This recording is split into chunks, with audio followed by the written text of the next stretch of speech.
एकतत्वनाम दृढधरि मना, एकतत्वनाम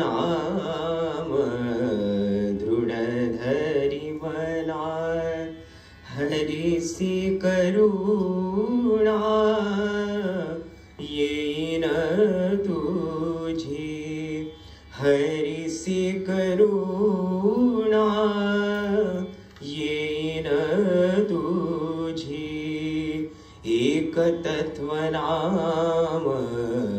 दृढधरि मना,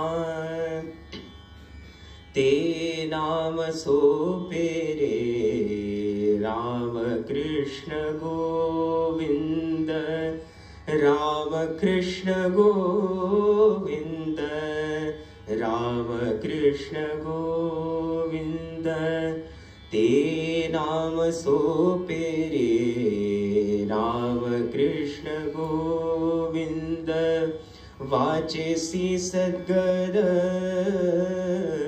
जपे आदि, वाचेसी सद्गद जपे आदि, एकतत्वनाम दृढधरि मना, हरिसि करुणा येन तुझी, एकतत्वनाम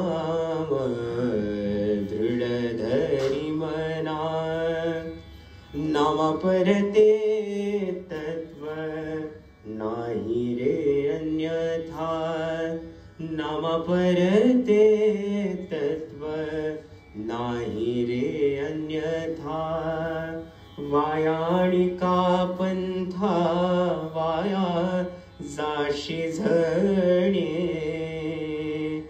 एकतत्वनाम दृढधरि मना, ते नाम सोपे रे राम कृष्ण गोविंद, राम कृष्ण गोविंद, राम कृष्ण गोविंद, ज्ञानदेव मौन जपमाळंतरी, ज्ञानदेव मौन जपमाळंतरी, ज्ञानदेव मौन जपमाळंतरी,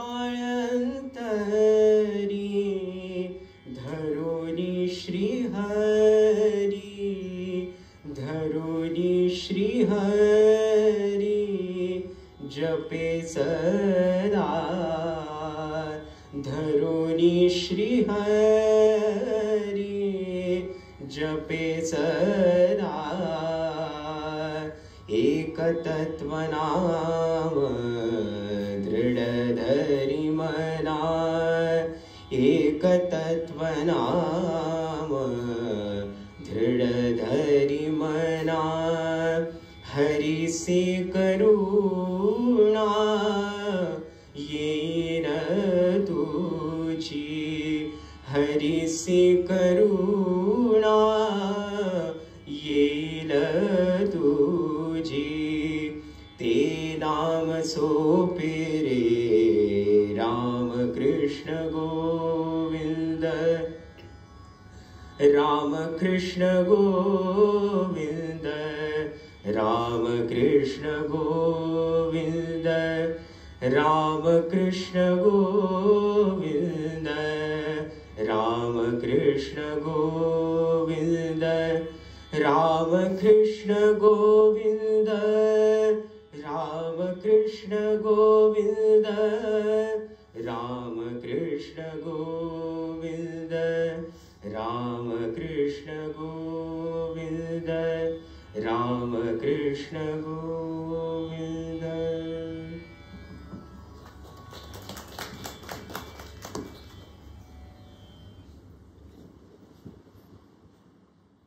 आज आपल्यासाठी विशेष असा दिवस आहे. हिंदू नवीन वर्ष.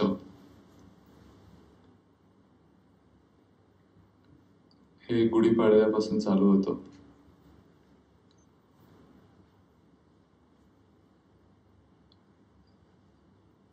आपली जी कालगणना आहे ती चंद्राच्या गतीवर अवलंबून आहे. जरी आपण जे कॅलेंडर आता फॉलो करतो, जगात सगळीकडे जे केलं जातं ते सूर्याच्या प्रमाणे केलं जातं, पण हिंदू धर्म जो आहे, सनातन हिंदू धर्म, तो चंद्राच्या वर आधारित कालगणना हजारो वर्षापासून करत आलेला आहे. आणि त्याच्याप्रमाणे नवीन वर्षाची सुरुवात ज्या दिवशी चालू होते तो हा गुढीपाडवा आहे. विशेष असा पवित्र दिवस आपल्यासाठी. 3.5 मुहूर्तांपैकी एक मुहूर्त समजला जाणारा. त्यामुळे आज गुढीपाडव्याच्या निमित्ताने आज विशेष उपस्थिती आहे. सगळ्यांना खूप खूप शुभेच्छा. आगामी वर्ष हे सगळ्यांना सुख समृद्धीचं, समाधानाचं आणि विशेषतः उपासनामय जाओ अशी आपण परमेश्वर चरणी आधीच प्रार्थना करतो. हे आधीच का म्हणतोय याचं कारण कदाचित काही लोकांना घरी जाऊन आता गुढी उभारायची आहे असं असल्याने लवकर जायला लागलं तर शुभेच्छा आधी दिलेल्या चांगल्या असतात.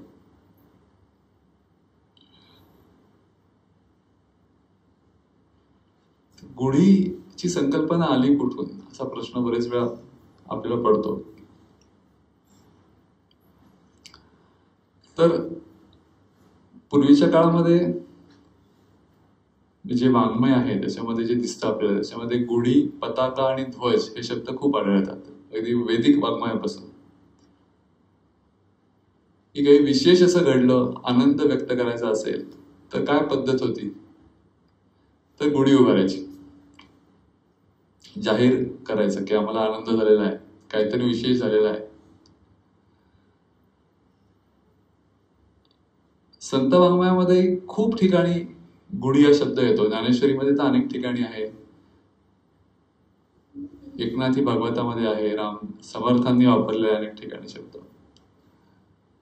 त्यामुळे आपल्याकडे आनंद व्यक्त करायची पद्धतच गुढी उभारणी होती. आपण जे अत्यंत या दिवशी श्रद्धेने, आनंदाने उभारतो, ती पद्धत होती आनंद व्यक्त करायची सहजच. आणि वाङ्मय पाहिल्यावर असं असतं की फक्त गुढीपाडव्यालाच गुढी उभारायचं नाहीत लोक. ज्ञानेश्वर महाराजांनी एका ठिकाणी म्हणलंय की माणूस जन्माला येतो तर एवढा का आनंद होतो, कशाला एवढ्या गुढ्या उभारतात, काय असं करणार असतं, असं एक उपासात मग त्यांचं विधान आहे. गुढ्या उभारून काय होणार आहे जन्म झाल्यावर, याचा अर्थ जन्म झाल्यावर सुद्धा लोक गुढी उभारायचे.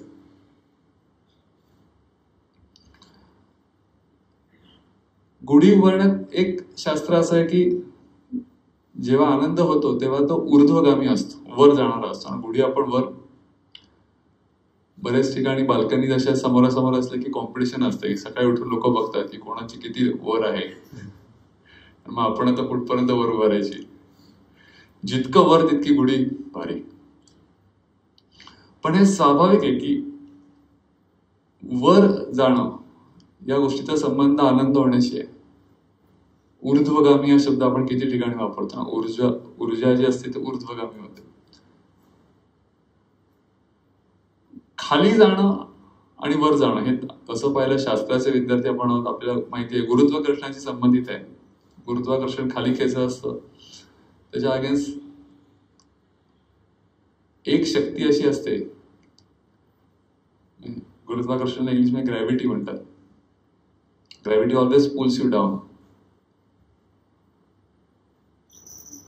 त्याच्यामुळे काय होतं, 2 दिवसापूर्वी आपण पाहिलं म्यानमारला जो भूकंप झाला, थोडीशी एक प्लेट कुठली तरी हल्ली, गुरुत्वाकर्षण त्याचं काम करायला तयारच आहे.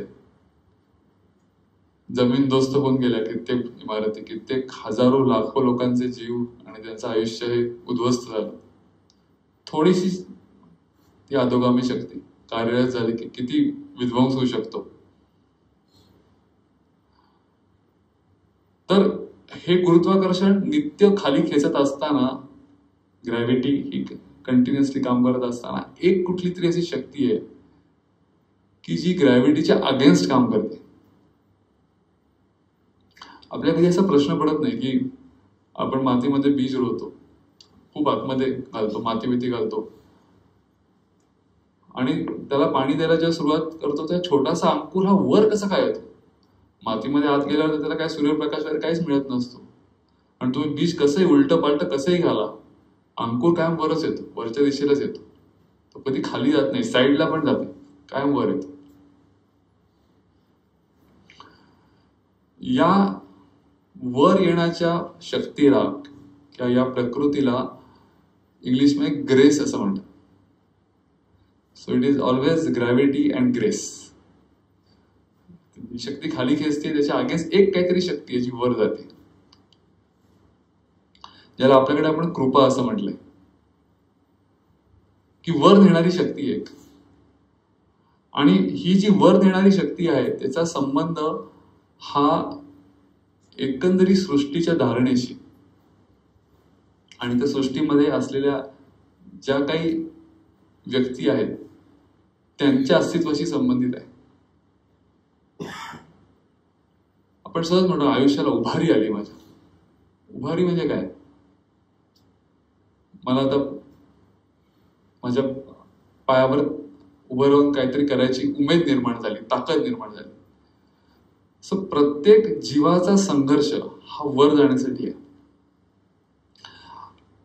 अस्तित्वासाठी तर ते आवश्यक आहे, पण त्याचा संबंध हा फक्त अस्तित्वाशी नाहीये, तो कुठेतरी त्याच्या आतल्या आनंदाशी, शांतीशी, समाधानाशी पण आहे. आणि त्या अर्थाने आपल्याकडे जे आहे गुढीपाडवा, अर्थ वर जाणाऱ्या शक्तीच्या संवर्धनासाठी एक प्रतीक आहे. त्याचं प्रतीक म्हणून आपण गुढी उभारतो. त्याच्यावर ज्या ज्या गोष्टी आपण लावतो त्याच्यामध्ये सुद्धा प्रत्येकात आपल्याला अर्थ माहितीये की फुलांचा हार वाहतो, पावित्र्य आहे, तो गडू असतो, गोष्टी सीमित करणारा. भरजरी साडी किंवा एक वस्त्र आपण करतो ते ऐहिक समृद्धीचं प्रतीक आहे. कडुलिंबाची पानं, लहानपणी ज्याचा दसका सगळ्यांनी घेतला असतो की आई नक्की कमीत कमी 4 पानं खाल्ली पाहिजेत. गुढीपाडवा लहानपणी आला की लोकांना, मला तरी आठवत आहेत की 4 कडुलिंबाची पानं खायची हा टास्क सुरुवातीला असायचा. मग नंतर त्या गाठी बिठी गळ्यात घालायला मिळतात. पण गोड आणि कडू याचं मिश्रण आहे आयुष्य, त्याची आठवण करून देणारी ती गोष्ट आहे. तर अशी ही जी आपली परंपरा आहे ती आपण जपली पाहिजे आणि त्याच्यामधला अर्थ काय ध्वनित होतोय ते समजून घेतलं पाहिजे. तर आज त्या निमित्ताने ज्ञानेश्वरी म्हटली एक ओवी काल सहज आठवली आणि त्या ओवीवर बोलावं असं वाटलं. जी 4थ्या अध्यायातली ओवी आहे, ज्या श्लोकावरती ओवी आहे तो श्लोक सगळ्यांचा पाठ आहे. यदा यदा हि धर्मस्य ग्लानिर्भवति भारत. सगळ्या जनमानसात दूरदर्शनमुळे जे 2 श्लोक पोचले 4थ्या अध्यायातले, ज्ञान कर्म संन्यास योग 4था अध्याय. बाकी तो अध्याय काय आपला पाठ नसतो, कुठे शाळेच्या कॉम्पिटिशन मध्ये वगैरे असं कुठेच तो लागत नाही अध्याय. बाकी त्या अध्यायात काय सांगितलं माहिती नाही, पण यदा यदा हि धर्मस्य ग्लानिर्भवति भारत अभ्युत्थानम् अधर्मस्य. आणि भगवंतांनी आम्हाला आश्वासन दिलंय, हे सगळ्या लहान मुलांना महाभारतातलं जे काही प्रसिद्ध वाक्य आहे ते माहिती असतं. परित्राणाय साधूनां विनाशाय च दुष्कृतां धर्म संस्थापनार्थाय संभवामी युगे युगे. तर याच्यावर भाष्य करताना ज्या ओव्या लिहिल्या गेल्या त्याच्यातली एक ओवी आहे. मी अधर्माची अवधी तोडी, दोषांची लिहिली फाडी, सज्जना करवी गुढी सुखाची उभवी.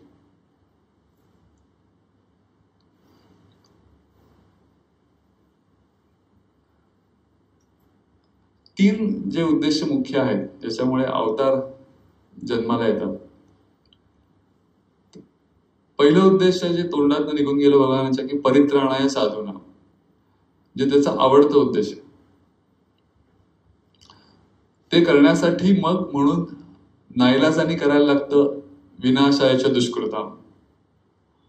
पण ही दोन्ही जी कारणं आहेत, भगवंत अवतार का घेतात, ही अनुषंगिक मानली जातात. तिसरं जे आहे ते महत्वाचं समजलं जातं, ते म्हणजे धर्मसंस्थापनार्थ आहे.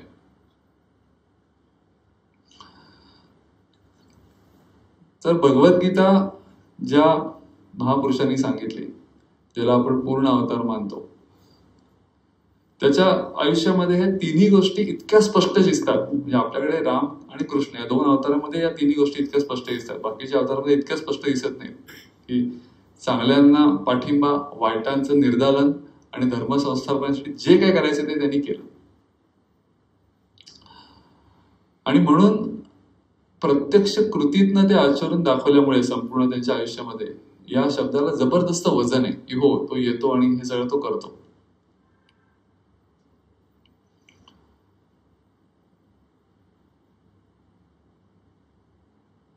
प्रश्न असा आहे की मग आता त्याच्यानंतर अशा वेळा आले, असा प्रश्न पडतो की अशी परिस्थिती निर्माण झाली, आता कुठे येतोय देव?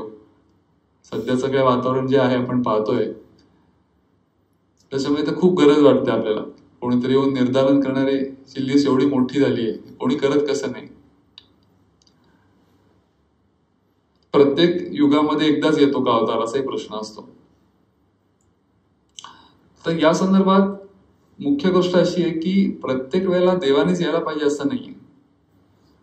देव अनेक साधू, संत, सज्जन लोकांच्या मार्फत त्याचं कार्य करत असतो. त्याच्यात फरक फक्त एवढाच असतो की दुष्टांचं निर्दालन करण्याचं काम जसं देव करतो. कृष्णाने जेवढं मारलं लोकांना, तेवढं नंतर कदाचित कुठल्याही एका अवताराने संहार केला नसेल. आणि संत तर अजिबातच करत नाही. संतांची भूमिका ही जे खळांची व्यंकटी सांडो अशीच असते बऱ्यापैकी, की वाईटामधलं वाईट पण कसं नष्ट करता येईल त्याच्याकडे त्यांचा ओढ असतो. एखादे तुकाराम महाराज असतात, ते बोलून दाखवतात की दया तिचे नाव भूतांचे पाळणं आणि निर्दालन कंटकांचे. कंटकांचं निर्दालन करावंच लागेल, नाहीतर ती दया पूर्णत्वाला येणार नाही. म्हणजे मेडिकल भाषेत बोलायचं झालं तर ऍज फार एज पॉसिबल कुठलाही आजार हा कॉन्झर्वेटिव्हली ट्रीट करायचा डॉक्टर प्रयत्न करत असतो. म्हणजे औषधं देऊन, जे काही सोपे उपचार असतात ते करून. सर्जरी हा नाईलाज असतो असं शास्त्र मानतं. काही नाही होते तर आता कापूनच टाका, ती नाईलाजाने केली जाते. पण जेव्हा ती करायला लागते ते करायलाच लागते. तर भगवंताच्या चरित्रात जे दिसतं ते मॅक्सिमम सर्जिकल स्ट्राईक्स दिसतात की आता काही शक्यच नाही, हे नाही केलं तर काही होणार नाही. म्हणजे कृष्णाचं चरित्र त्या दृष्टीने खरंच खूप पाहण्यासारखं आहे की किती स्ट्रॅटेजिकली त्यांनी सगळ्या गोष्टी केलेल्या आहेत. भगवद्गीता जेव्हा सांगितली त्याच्या आधी ज्या ज्या गोष्टी घडल्या त्याचं बरेचसे आपल्याला माहिती नसते किंवा भान नसतं. की अर्जुनाला आणि पांडवांना हे युद्ध जिंकता यावं याच्याकरता कृष्णाने किती अनंत प्रकारच्या योजना, नीती केलेल्या आहेत. का तर धर्मसंस्थापनार्थ आहे. धर्मासाठी नीती कृष्णचरित्राचं वैशिष्ट्य आहे. धर्मासाठी नीती. बरेच वेळा आपल्याला धर्म आणि नीती मधला फरक माहिती नसतो. कारण धर्मशास्त्र एक वेगळं शास्त्र आहे, नीतीशास्त्र वेगळं शास्त्र आहे. काय फरक आहे नक्की? तर धर्मशास्त्र, धर्म या शब्दाचे परत अनेक अर्थ आहेत, अनेक व्याख्या आहेत. की धारयती ती धर्म, जो समाजाला धारण करणारे जे नियम आहेत त्याला धर्म असं म्हणायचं. निसर्गाला पण नियम असतात. तसंच माणूस म्हणून जो समुदाय आहे त्याची वाढ होण्याकरता म्हणू आपण, जोपासना होण्याकरता जे काही नियम आपण स्वतःवर लादले त्याला धर्म असं आपण नाव ठेवलं. धर्म हा एक समूह निर्माण करत असतो. प्राण्यांना सुद्धा धर्म असतो. तुम्ही जर नॅशनल ज्योग्राफिक चॅनल पाहिले तर जे प्राणी कळपाने राहतात, उदाहरणार्थ ते जंगलामधले कुत्र्यांचं हे असतं, ते शिकार करतात ते एकदम सगळे पळत जातात. असं समजलं जातं की सगळ्यात जास्त सक्सेस रेट कोणाचा असेल शिकार करण्यामध्ये जंगलामध्ये, तर तो कुत्र्यांचा असतो. It is even much higher than वाघ, सिंह याच्यापेक्षाही. याचं कारण ते एकत्र जातात आणि एकत्र अटॅक करतात. तर त्यांचा पण धर्म असतो. समजा एखादा मोठा हे करताना समजा सिंहाने एखाद्या कुत्र्यावर अटॅक केला, तर उरलेले कुत्रे स्वतःच्या जीवाची पर्वा न करता त्या सिंहाला मागणं चावायला लागतात. का? कारण नाही, हा वाचला पाहिजे. तो पण त्यांचा धर्मच आहे. की कारण धर्म शेवटी काय शिकवतो की स्वतःच्या स्वार्थापलीकडे जाऊन दुसऱ्याचा विचार केला तर तुमची धारणा नीट होऊ शकेल. किंवा हे प्राणी असतात, त्यांची लहान पिल्लं असतात, पण हे जे शिकारीला जातात त्या लिटरली 20-40 किलोमीटर त्यांना लांब पळत जायला लागतं. मग त्या पिल्लांना खायला कसं मिळणार? तर ते तिथे खाताना सगळं आतमध्ये जाणार नाही अशा प्रकारे ते खातात, इथेच कुठेतरी ठेवतात आणि येऊन परत 20 किलोमीटर येऊन ते लहान मुलांना खायला देतात. तर थोडक्यामध्ये प्राण्यांच्या जगतामध्ये जसं आपण पाहिलं तर धारणा करण्याकरता काही मूलभूत गोष्टी, की जसं लहान मुलांना प्राधान्य दिलं पाहिजे, जे कमकुवत घटक आहेत त्यांचं रक्षण आधी केलं पाहिजे, आपल्यासारखी परिस्थिती आपल्या बांधावर आली तर त्याच्यामध्ये तिला गेलं पाहिजे, या धारणा सहजच दिसतात निसर्गामध्ये सुद्धा. माणसामध्ये ते अजून जास्त व्यापक प्रमाणात विकसित झालेले आहे. तर कृष्णचरित्रामध्ये महाभारताच्या काळामध्ये जर पाहिलं आपण तर नीतिशास्त्र आणि धर्मशास्त्र याच्यात काय फरक असतो याचा अर्थ कृष्णचरित्र वाचताना कळतं. की धर्म तुम्हाला एक नियमाची लिस्ट देतो की मनुस्मृतीने दिली, हे असं असं असं असं केलं पाहिजे. पण कृष्णाचं चरित्र पाहिलं की असं लक्षात आलं की अशा अनेक प्रसंगांना कृष्ण सामोरा गेला की जेव्हा धर्माने जे सांगितलं आहे ते जर त्यांनी फॉलो केलं असतं तर वाट लागली असती. आणि म्हणून आत्मबुद्धीला साक्षी ठेवून धर्माने सांगितलेल्या गोष्टीला थोडीशी मुरड घालून जेव्हा एखादी गोष्ट स्ट्रॅटेजिकली अंमलात आणली जाते तेव्हा त्याला नीती असं म्हणतात. म्हणजे उदाहरण, कृष्णाच्या चरित्रात अनेक उदाहरण आहेत तशी. एक उदाहरण म्हणजे जरासंधाने 17 वेळा स्वाऱ्या केल्या मथुरेवर आणि 17 वेळा जरासंधाशी युद्ध कृष्णाने केलेलं आहे. पण जेव्हा जरासंधाने कालयौवनाशी हातमिळवणी केली तर कालयौवन हा अत्यंत खतरनाक माणूस आहे कृष्णाला माहिती होतं. त्या काळातले यौवनच, म्हणजे यौवनांची परंपरा तेव्हापासूनच अशी आहे की लहान मुलांवर स्त्रियांवर अत्याचार करतात. ते कुठलेही विधी निषेध न पाळत युद्ध करणारे असे म्हणून कुप्रसिद्ध होते. आणि म्हणून कालयौवन जेव्हा मागे लागला तेव्हा कृष्णाने ठरवलं की युद्ध आपल्या भूमीवर करायचंच नाही. तो पळत सुटला, ही कथा माहिती आहे. तो पळत सुटला, कालयौवन त्याच्या मागे गेला आणि कृष्ण पळत पळत पळत त्याला फक्त शेला दाखवत तो पळत सुटला आणि तो गुहेत गेला जिथे मुचकुंद राजा झोपला होता. त्या मुचकुंदला वर होता त्यांनी देवांना मदत केल्यामुळे, की जो कोणी देवांना मदत केल्यामुळे असे वर त्या काळी मिळायचे की भरपूर झोप मिळेल गुहेत आणि जर कोणी झोपेतनं डिस्टर्ब केलं तर ज्याच्याकडे तो बघेल तो भस्मसात होईल. हे कृष्णाला माहिती होतं आणि म्हणून तो शेला त्यांनी मुचकुंद राजाच्या अंगावर घालून तो गुहेत लपून बसला. हा कालयौवन आला, त्याला असं वाटलं कृष्णच नाटक करतोय म्हणून त्यांनी जोरात लाथ मारली त्याला आणि मग मुचकुंद उठला आणि कालयौवनाला भस्मसात व्हायला लागला. आता या गोष्टीचं मर्म काय आहे तर कृष्णाने युद्ध तसं पाहिलं तर टाळलं. तसं पाहिलं तर धर्म काय सांगतो तर वीर पुरुषांनी कधी पाठ दाखवता कामा नये. पाठ दाखवणं हे सगळ्यात मोठं पाप असं धर्मात सांगितलेलं आहे, पण कृष्णाने दाखवली. युद्धभूमी सोडून पळून गेला म्हणून कृष्णाला अजूनही रणछोड दास असं एक नाव आहे. तुम्ही राजस्थानमध्ये जर गेलात तर ते अत्यंत श्रद्धेने रणछोड दास च्या मंदिराचं त्यांना महात्म्य आहे, पूजा करतात. कारण त्यांचं असं म्हणणं आहे की तेव्हा जर तो पळला नसता तर घात झाला असता. ही नीती आहे कृष्णाची. म्हणजे सध्या संभाजी महाराजांचं चरित्र अनेक वेळा मनासमोर सगळ्यांचे आहे आणि राहून राहून असं वाटतं की एवढा महापराक्रमी पुरुष अजून एक 10 वर्ष राहिला असता तर काय गोष्टी बदलल्या असत्या. आणि त्याच्यामध्ये एक गोष्ट असं वाटतं की जेव्हा संगमेश्वरला हे झालं सगळं फितुरी येऊन आले तेव्हा त्याला स्कोप होता पळायला. चित्रपटाचं म्हटलंय ना की 20 जणांची तुकडी तयार आहे. असं वाटतं की इथे शिवाजी महाराज आणि संभाजी महाराजांमध्ये नक्की फरक आहे. शिवाजी महाराजांचं चरित्र पाहिलं तर कृष्ण चरित्राचं इतकं एका प्रकारे एक्झिक्युशन कोणी जर केलं असेल शिवाजी महाराजांनी केलंय. म्हणजे अफजल खानाला वर प्रतापगडावर आणण्याकरता त्यांनी ब्राह्मणाला जांघव्याचे हात घालून शपथ घ्यायला हवी की तू सांग, कारण त्याला माहिती होतं की अफजल खान बाकी कोणावर विश्वास ठेवणार नाही, ब्राह्मणाच्या शब्दावर विश्वास ठेवेल. खोटं बोलायला तर सांग की हो ते महाराज प्रचंड घाबरले, इतके हादरलेले, तुम्हाला सगळं द्यायला तयार आहे, खाली यायची त्यांची ताकद उरलेली नाही, तुम्ही यावर. पण महाराजाला माहिती होतं की जर खान एकदा जावळीच्या जंगलात वर आला की तिथेच तो हारलेला आहे, बाकी पुढे काही होऊच शकत नाही. ही जी काही नीती आहे की आग्र्याहून सुटका करण्याकरता त्यांनी जे काही केलं सगळी कृष्णनीतीचा प्रभाव आहे पूर्ण.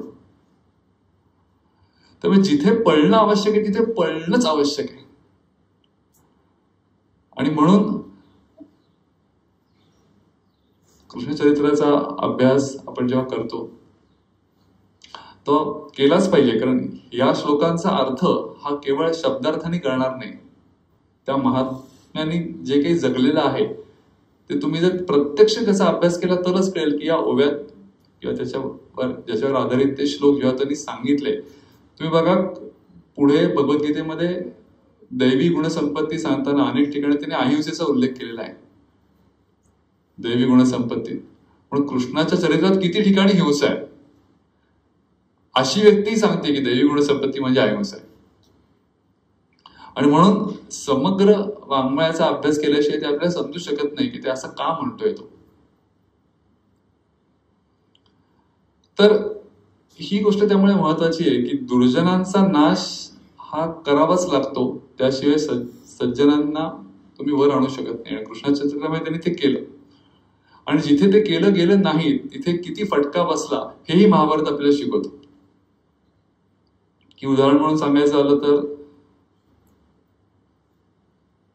पांडव वनवासामध्ये असताना जसं सीतेचं अपहरण झालं होतं तसं द्रौपदीचं अपहरण झालं वनवासामध्ये. जयद्रथाने द्रौपदीला पळवलं आणि लगेचच भीमार्जुनाने पाठलाग करून तिला सोडवलं. जयद्रथाशी युद्ध केलं, त्याला पराभव करून त्याला बांधून आणलं. आणि तेव्हा युधिष्ठिराला विचारलं की काय करायचं जयद्रथाचं. तर युधिष्ठिराला नको तिथे मराठी भाषेत पुळका पण आपण दया म्हणू, भूत दया, तर त्याला सोडून दिला जयद्रथाला की जाऊ दे, नको, तो मेवणाच आहे शेवटी लांबचा आपला, कारण तो म्हणजे हा ना दुर्योधनाच्या बहिणीचा नवरा, दुश्शलेचा नवरा, त्यामुळे कशाला उगीच त्याला मारा, त्याला सोडून द्या. आणि त्यामुळे जयद्रथाचा इतका अपमान झाला की तो तडक तप करायला निघून गेला. आणि तप केल्यावर त्यांनी जो वर प्राप्त त्याला झाला त्यामुळे त्याला असा वर प्राप्त झाला की अर्जुन सोडून बाकीच्या सगळ्या पांडवांना तू युद्धात रोखू शकशील असा वर प्राप्त करून आला तो. आणि त्याचा उपयोग त्यांनी अभिमन्यूच्या याला केला की अभिमन्यू जेव्हा अडकला होता तेव्हा अर्जुन दुसरीकडे गेला होता, बाकी ते सगळे पांडव होते, ते चक्रव्यूहात शेवटपर्यंत घुसले, पण जयद्रथाने त्याला रोखलं आणि त्यामुळे अभिमन्यूला प्राण गमवावा लागला. म्हणजे इनडायरेक्टली युधिष्ठिराचा जो काही टणवाळूपणा होता तो अभिमन्यूच्या जीवावर उठला. हे कृष्णाने त्याला सांगितलं की नको त्या ठिकाणी तू जर क्षमा केलीस. असे अनेक प्रसंग आहेत. म्हणजे हे जेव्हा वनवासात गेले तेव्हा कृष्ण जेव्हा पहिल्यांदा भेटायला आला तेव्हा कृष्ण प्रचंड चिडला होता जे काही द्यूत घडलं. तर अर्जुनाची सुद्धा त्यांनी खूप मोठं महाभारतात प्रकरण की खरडपट्टीच काढली की तू हे काय केलंस, की द्यूत चाललंय नियमाच्या विरुद्ध, त्याच्यामध्ये पणाला लावलं गेलं, द्रौपदीला पणाला लावलं गेलं, तिचं वस्त्रण होताना तुम्ही मान खाली करून बसलात. तर शेवटी भीमार्जुनाने त्याला विचारलं की आम्ही हे केलं, चुकलं, आम्हाला कळलं, तू असतास तिथे तू काय केलं असतंस. तर त्या क्षणी कृष्णाने सांगितलं की मी तिथल्या तिथे सगळ्यांना मारलं असतं, बाकी सगळं नंतर. त्यामुळे खलांचं निर्दालन ही गोष्ट कृष्णाने जेवढी केली तेवढी क्वचितच कोणी केली असेल. आणि त्यामुळे धर्माचा अर्थ इंटरप्रेट करताना कर्णाच्या बाबतीत की जेव्हा ते चाक गाडलं गेलं आणि कर्णाने तेव्हा यांनी सांगितलं अर्जुनाला की आता मारून टाक कर्णाला, इथल्या इथे बाण मार, नंतर तुला परत अशी संधी मिळणार नाहीये. तेव्हा कर्ण तिथे धर्म शिकवायला जातो की हा धर्म नाहीये, माझं चाक रुतलंय, मला चाक काढू द्या आधी. तर तेव्हा त्याला आठवण करून देतो कृष्ण की जेव्हा द्रौपदीची विटंबना चालली होती तेव्हा तुझे कुठे गेला होता धर्म, की अभिमन्यू जेव्हा एकटा होता आणि तुम्ही सगळ्यांनी त्याला मारलं तेव्हा कुठे गेला होता धर्म. त्यामुळे धर्माचे नियम हे जो धर्म पाळतो त्याच्याच बाबतीतच लागू असतात, जो पाळत नाही त्याच्यावरती अजिबात लागू नये, इथल्या इथे त्याला मारून टाक. आणि त्याच्यामुळे कृष्णाचं चरित्र हे वाचताना नीतिशास्त्र आणि धर्मशास्त्र हे कृष्णाने किती जबरदस्तरित्या वापरलेलं आहे हे आपल्याला समजू शकतं. पण आता दुसरा प्रश्न असा आहे की हे सगळं ठीक आहे, पण व्यक्तिगत आयुष्यात काय, याचा सिग्निफिकन्स माझ्या व्यक्तिगत आयुष्यात काय? तर यासाठी मग संतांच्या चरित्राचा अभ्यास करायला पाहिजे. संतांची भूमिका ही परमेश्वराच्या भूमिकेच्या पेक्षा थोडीशी वेगळी असते. ती कुठे वेगळी असते तर त्यांचा सगळा भर जो असतो तो दुर्जन माणसाचा दुर्जनपणा कसा कमी होईल याच्याकडे असतो. जे खळांची व्यंकटी सांडो तया सत्कर्मी रती वाढो, भूता परस्परे जडो मैत्र जीवांचे. आणि म्हणून ज्ञानेश्वर महाराजांनी ही जी ओवी लिहिली आहे त्यात त्यांनी लिहिलंय की अधर्माची अवधी याचा अर्थ हद्द, अधर्माची अवधी हद्द तोडायलाच पाहिजे. दोषांची लिहिली फाडी याचा अर्थ असा की अधर्माच्या मुळे दोषांना जी सनद पोचत असते, जी मदत पोचत असते, ती मदत बंद केली पाहिजे. थोडक्यामध्ये स्वतःच्यातले दोष कमी करायचे आणि त्याच वेळेला दुसऱ्यांच्या मधले दोष पाहण्याची प्रवृत्ती जी आहे तिच्यावर आळा घालायचा. ही गोष्ट साधकाने अत्यंत महत्वाची आहे, ती केली पाहिजे. आपल्याने गुणे पराव्याचे उणे पुढे म्हणले, फेडून या पाहणे त्याकडे. सगळ्यात मोठा गुण कुठला असेल तर दुसऱ्यांचे अवगुण जे आहेत त्याच्यावर तुम्हाला पांघरून घालून त्याच्याकडे पाहता येतंय का, ही संतांची भूमिका आहे. कारण दोष आहे म्हणून मारून टाकणं हा काय आपल्याला चॉईस नाही, पण दोष आहे त्याच्या सकट मी स्वीकारू शकतोय का एखाद्या व्यक्तीला त्याच्यावर पांघरून घालून, हे जर मी करू शकत असेल तर सगळ्यात तो मोठा गुण आहे. आणि तो गुण प्राप्त करण्याकरता साधन आहे. गुढीपाडव्यानिमित्त अनेक प्रकारचे संकल्प केले जातात. खरा संकल्प कुठला करायचा असेल तर हा संकल्प आहे की परस्पर सौहार्दाची भूमिका, प्रेमाची भूमिका, सामंजस्याची भूमिका आपण किती विकसित करू शकतोय. साधना तर करायचीच आहे, उपासना तर करायचीच आहे, पण त्याच्याबरोबर जर खरंच आपल्याला आनंदी राहायचं असेल तर दुसऱ्याच्या आनंदाचा आपण विचार किती करू शकतोय हे तपासण्यासाठी आपल्याकडे अनेक प्रकारचे सण उत्सव जे साजरे केले जातात. तिथे हीच उत्सव याचा अर्थ काय की आनंद व्यक्त करण्याकरता एकत्र येणं, यालाच उत्सव असं म्हणतात. आणि आनंदाचं एक वैशिष्ट्य असं आहे की आनंदा कायम आतनं बाहेर ओसंडत असतो. जे उपनिषदात सूत्रच आहे की उत्सर्जनात आनंदा. उत्सर्जन हे आनंदाचं स्वरूप आहे. मी बघा व्यायाम करताना धरधरून घाम येतो, शारीरिक सुख मिळतं की नाही? नक्की मिळतं. कुठलीही गोष्ट शरीरामधनं ज्या लिमिट मधनं बाहेर पडते त्या उत्सर्जनात नैसर्गिक आनंद समावलेला आहे. हे शारीरिक आनंद झालं. तसंच मानसिक आनंदाचं पण आहे की ज्या गोष्टी बाहेर पडतात, दिल्या जातात, तेव्हा आनंदाची भावनाही जास्त वृद्धिंगत होते. आणि त्याच्यामुळे उत्सव सण हे साजरे करण्यामागे सामाजिक कारण काय आहे तर देण्याची भावना वाढली पाहिजे. एकत्र येऊन देण्याची भावना वाढली पाहिजे, त्याच्यातनं तुम्हाला आनंद मिळणार आहे. म्हणून सण साजरे केले जातात.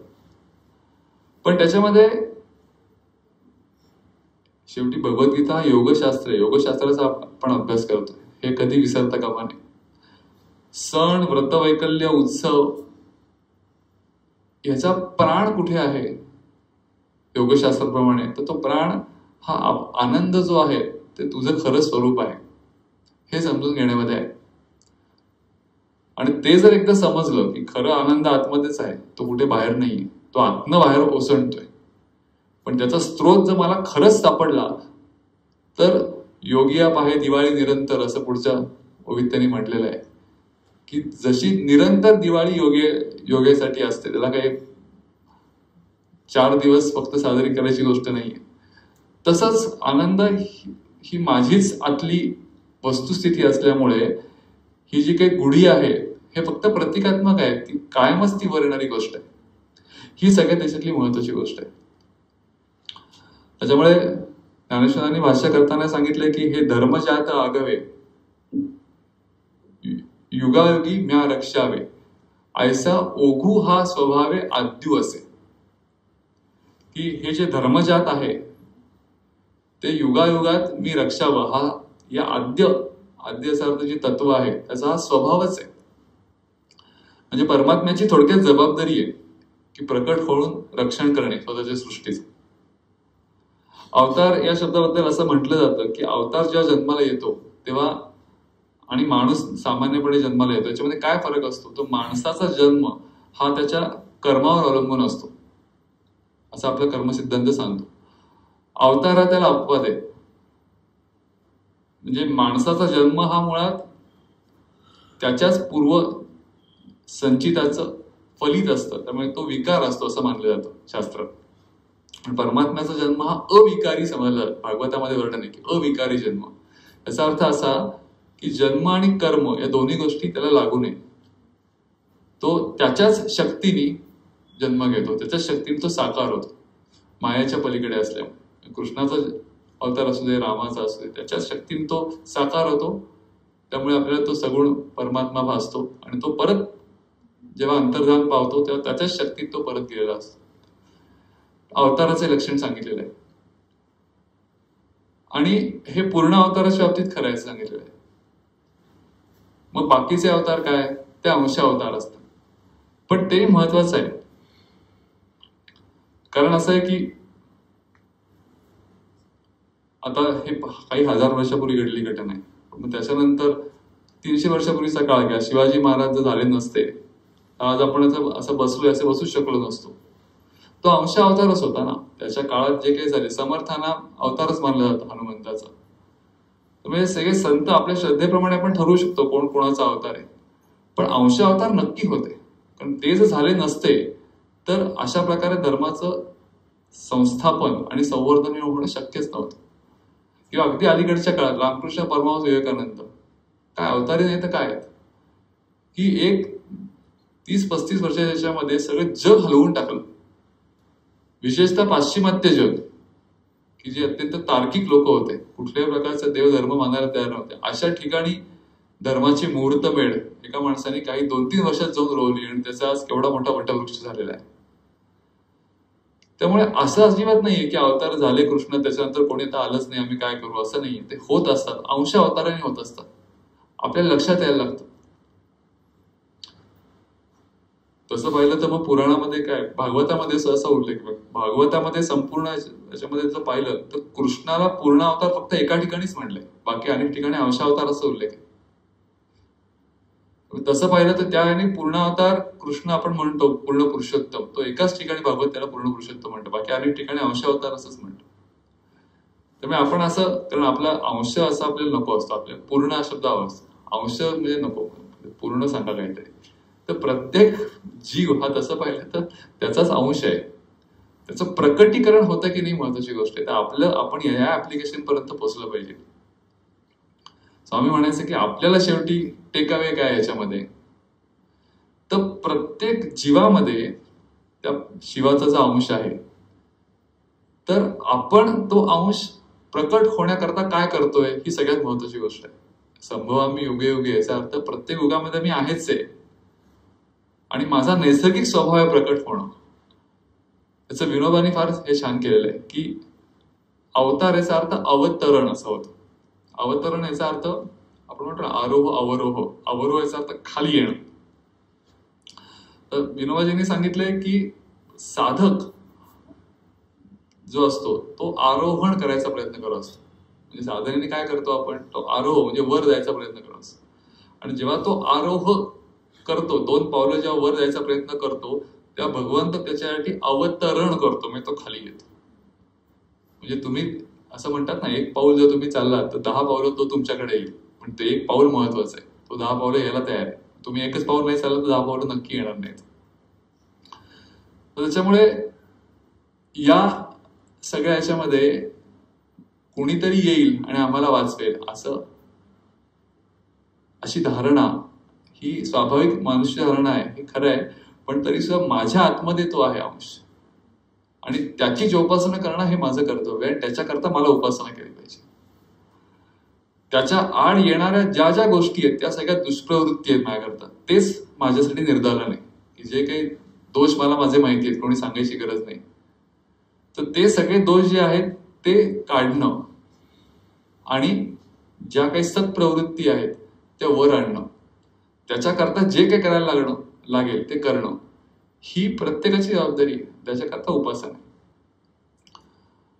आणि म्हणून हे धर्मजाता आगावे युगायुगी म्या रक्षावे, ऐसा ओघू हा स्वभावे आद्यो असे.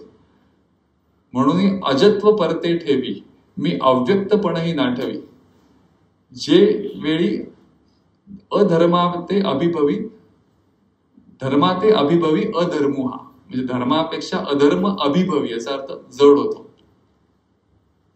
मी आपुल्याचे नि कैवारे, साकार होऊनी अवतरे, अज्ञानाचे अंधारे गिळून खाली.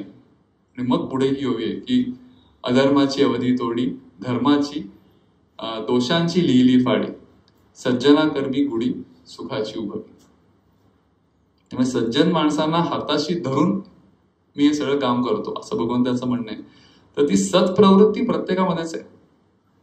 असं म्हणतात ना की सत्संकल्प जो काही होतो त्याचा दाता कायम परमेश्वरच असतो, हे लक्षात ठेवलं पाहिजे. आपल्या काही चांगलं जे करावं असं वाटतं ती कायम परमेश्वराची इच्छा आहे असं समजून केलं पाहिजे. सत्संकल्पाचा दाता परमेश्वर आहे असं म्हणण्यात दुसरा फायदा असा असतो की कायम माणूस जे चांगलं करतो ते असं त्याला वाटतं की मी केलंय, वाईट घडून गेलं आमच्या हातात, चांगलं मी केलंय. पण सत्संकल्पाचा दाता परमेश्वर आहे ही धारणा जर रुजली तर जे काही चांगलं घडतंय ते त्याच्या इच्छेने घडलंय. ही अंतःकरणाची ठेवण अतिशय महत्वाची आहे. कर्मयोग हा त्याच्याकरता सांगितलाय. भगवद्गीतेचं वैशिष्ट्य आहे, 3 अध्याय कर्मयोगाला दिलेले आहेत. कर्मयोग 3रा अध्याय प्रत्यक्ष हा ज्ञान कर्म संन्यास योग 4था अध्याय, आणि मग कर्मसन्यास 5वा. म्हणजे आपण नेहमी म्हणतो की उपनिषदांचा सार आहे भगवद्गीता, वेदांचा सार उपनिषद, उपनिषदांचा सार भगवद्गीता. पण त्याच्यामध्ये एक मुख्य फरक असा आहे की उपनिषदांचा अभ्यास थोडा तुम्ही केला तर असं लक्षात येतं की उपनिषदांमध्ये आलेले उद्गार हे बरेचसे ज्ञान या शब्दाचं फक्त वर्णन आहे. ज्ञानाविषयी खूप भाष्य आहे उपनिषदांमध्ये, पण ज्ञान मिळवण्याकरता अंतःकरणाची जी मशागत करायला लागते ती शेवटी कर्माच्या आधारेच करायला लागते ना. एकदम ते पेलतच नाही ज्ञानाचा विचार. त्याच्याकरता मी काय करू हा प्रश्न आहे मला. डे टू डे लाईफ मध्ये माझं कर्म कसं असायला पाहिजे. आणि म्हणून भगवद्गीतेमध्ये कर्मविस्तार, कर्मयोगाचा विस्तार जेवढा झालाय तेवढा कुठेच झालेला नाही दुसरीकडे. 3 अध्याय पूर्ण डेडिकेटेड टू तू जे काय करतोस ते करताना अलिप्तता कशी प्राप्त करायची. आणि म्हणून भगवद्गीतेचं महात्म्य आहे आणि त्याच्यावर टीका ज्ञानेश्वरांनी करून ज्या पातळीवर नेऊन ठेवलेली आहे ते समजून घेणं खूप गरजेचं आहे. तर परमेश्वराचे अवतार जे असतात ते अत्यंत प्रेरणादायीच असतं आपल्याला. त्याच्यातनं जे काही शिकायला मिळतं त्याला काही तोडच नाही, त्यात काही शंका नाही. पण शेवटी व्यक्तिगत जबाबदारी ही प्रत्येकाची आहे हे विसरून चालणार नाही. की आतमध्ये तो जर अंश मी आहे, मी मान्य करतो, भगवद्गीता जे सांगते की सगळ्याच्या हृदयामध्ये शेवटी तोच विराजमान आहे, तर त्याचं अवतरण हे आतमध्येच होणार आहे. आणि ते कधी होणार आहे तर ते फक्त बोधाच्या पातळीवर उपासनेनेच होणार आहे.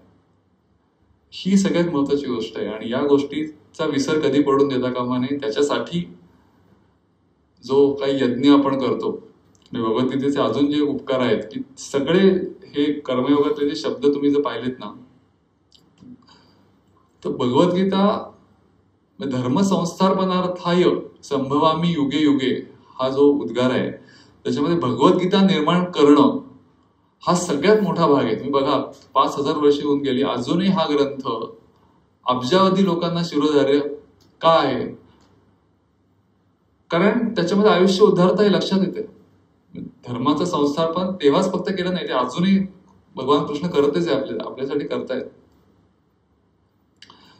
तर त्यामुळे अनेक प्रकारचे रिव्हॉल्युशन्स आहेत. जसं यज्ञ, त्या काळी सकाम यज्ञ हा इतका बोकाळलेला होता.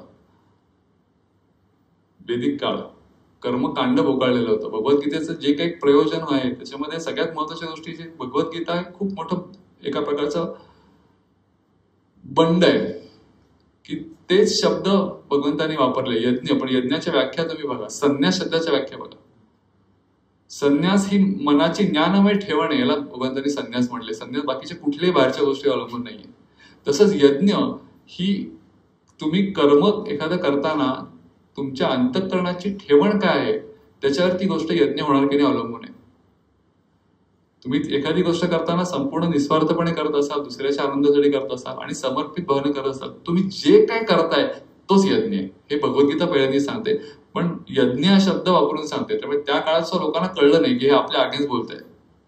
त्यांना असं वाटतं यज्ञविद्याबद्दलच माहिती खूप खूप सांगितली. कुठे काय सांगितलंय भगवद्गीतेत?